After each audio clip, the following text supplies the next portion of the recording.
अब अगला टॉपिक जो है हमारा वो है टाइप्स ऑफ रिएक्शन। अगला क्या है? Types of reaction. तो इस चैप्टर में हम लोग रिएक्शन को मेनली दो टाइप में क्लासिफाई करेंगे। पहला होगा नॉन रिडॉक्स रिएक्शन और दूसरा होगा हमारा रिडॉक्स रिएक्शन। क्या क्या हो जाएगा? तो पहला है अपना नॉन रिडॉक्स रिएक्शन और दूसरा है अपना रिडॉक्स रिएक्शन। पहले हम लोग नॉन रिडॉक्स के बारे में थोड़ा सा देख लेते हैं। रिडॉक्स तो पूरा चैप्टर ही अपना रिडॉक्स तो चलता ही रहे, है ना। तो नॉन रिडॉक्स के बारे में पहले थोड़ा सा देख लेते हैं।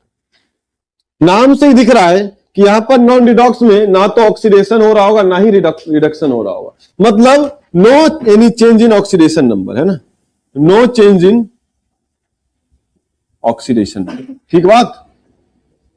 इसका पहला एग्जांपल मैं यहां लिखने जा रहा हूं। इसका पहला एग्जांपल है न्यूट्रलाइजेशन रिएक्शन। अरे क्लास 10 से ही पढ़ते आ रहे हो, अरे बोलो भाई, न्यूट्रलाइजेशन रिएक्शन आता है कि नहीं आता? क्या होता है न्यूट्रलाइजेशन रिएक्शन? एसिड जब बेस से रिएक्ट करता है तो सॉल्ट और वाटर बनता है, उसी को हम लोग न्यूट्रलाइजेशन रिएक्शन कहते हैं। कि एसिड का नाम बता दो। बहुत बढ़िया। बेस रिएक्शन से बनने वाली चीज NaCl। और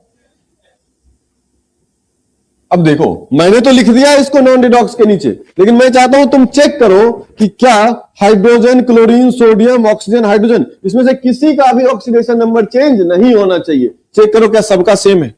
जल्दी से चेक करें क्या सबका ऑक्सीडेशन नंबर सेम है।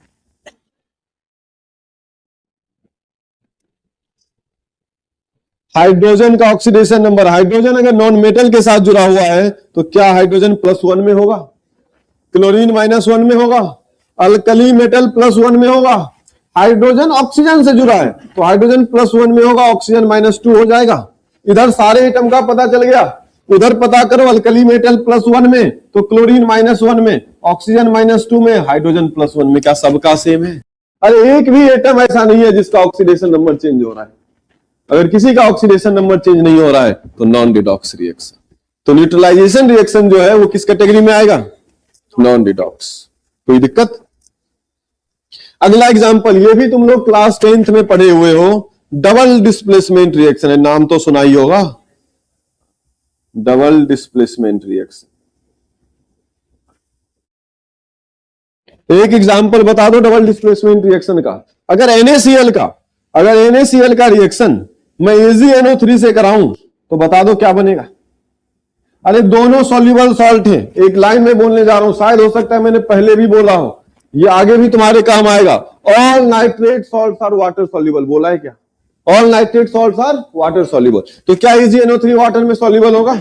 अगला, all sodium salts are water soluble except sodium bicarbonate. Sodium bicarbonate जो है NaHCO3 वो स्पेरिंगली सॉल्युबल होता है due to hydrogen bonding. Sparingly soluble मतलब हीट करने पे सॉल्युबल हो जाएगा, ऐसे सॉल्युबल नहीं है due to hydrogen bonding. H bonding में भी पढ़ाया था। अरे HCO3- के बीच H बॉन्डिंग दिखाई थी। अगर तुम्हें नहीं याद आ रहा है तो जाके देखना, नोटबुक मिल जाएगा उसमें। समझ में आएगी? नहीं आया फिर पढ़ाऊंगा, क्लास 12th में भी आएगी ये सारी चीजें। तो यहां पर डबल डिस्प्लेसमेंट कराओगे तो क्या बनेगा बताओ जरा। AgCl के साथ में NaNO3। चाहो तो चेक कर लो, किसी का भी ऑक्सीडेशन नंबर चेंज नहीं हो रहा है। किसी का भी ऑक्सीडेशन नंबर चेंज। कोई दिक्कत? नोट कर लें जल्दी से, फिर रिडॉक्स पे बात करें। रिडॉक्स में क्या होगा? ऑक्सीडेशन भी होगा, रिडक्शन भी होगा। तो ऑक्सीडेशन नंबर में चेंज तो होना ही होना है। यहां लिख सकते हैं oxidation reduction occurs. Oxidation reduction occurs. अब बताओ रिडॉक्स में कुछ जानते हो? रिडॉक्स में कौन कौन से एग्जांपल आते हैं? रिडॉक्स में डिस्प्लेसमेंट एनसीईआरटी में पढ़े हो? नहीं? चलो और कोई? चलो ये सब जो तुम बोल रहे हो सब सही है, लेकिन सब लिस्ट इंपॉर्टेंट वाला है। रिडॉक्स में सबसे मोस्ट इंपॉर्टेंट में पहला आएगा डिस्प्रोपोर्शनेशन रिएक्शन, है ना, डिस्प्रोपोर्शनेशन रिएक्शन।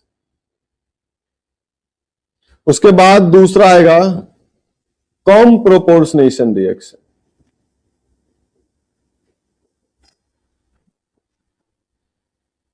है ना। उसके बाद आएगा इंट्रामोलिकुलर रिडॉक्स, इंट्रामोलिकुलर रिडॉक्स। उसके बाद आएगा इंटरमोलिकुलर रिडॉक्स। अरे इंट्रामोलिकुलर इंटरमोलिकुलर इससे पहले भी कई जगह पढ़ चुके हैं हम लोग। कहां पढ़ चुके हैं? एच बॉन्डिंग में भी पढ़ चुके हैं, है ना। इंट्रामोलिकुलर रिडॉक्स, इंटरमोलिकुलर रिडॉक्स लिख लिए? बोलो। उसके बाद आएगा थर्मल डिकम्पोजिशन या थर्मल डिसोसिएशन, यानी कि हीट करने पे टूटने वाला, है ना। थर्मल डिसोसिएशन या डिकम्पोजिशन, थर्मल डिसोसिएशन रिएक्शन। उसके बाद जो तुम लोगों ने बोला है जो दो, वो आखिरी के दो है ना? एकदम लीस्ट इंपॉर्टेंट है ना। कौन कौन से बोले थे? कॉम्बिनेशन और डिस्प्लेसमेंट,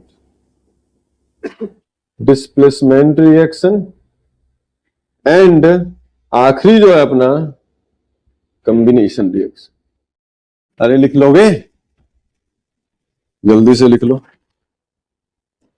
हो गया? तो सबसे पहले जो हम लोग डिस्कस करेंगे वो करेंगे डिस्प्रोपोर्शनेशन रिएक्शन को। स्टार्ट करें? तो हेडिंग लगाएं डिस्प्रोपोर्शनेशन रिएक्शन, हेडिंग लगा ले। हाँ, लिखना बाकी है? एकदम आराम से पढ़ेंगे, कोई जल्दबाजी नहीं है। एग्जाम तो 2 वीक बाद है ना, 28 दिसंबर।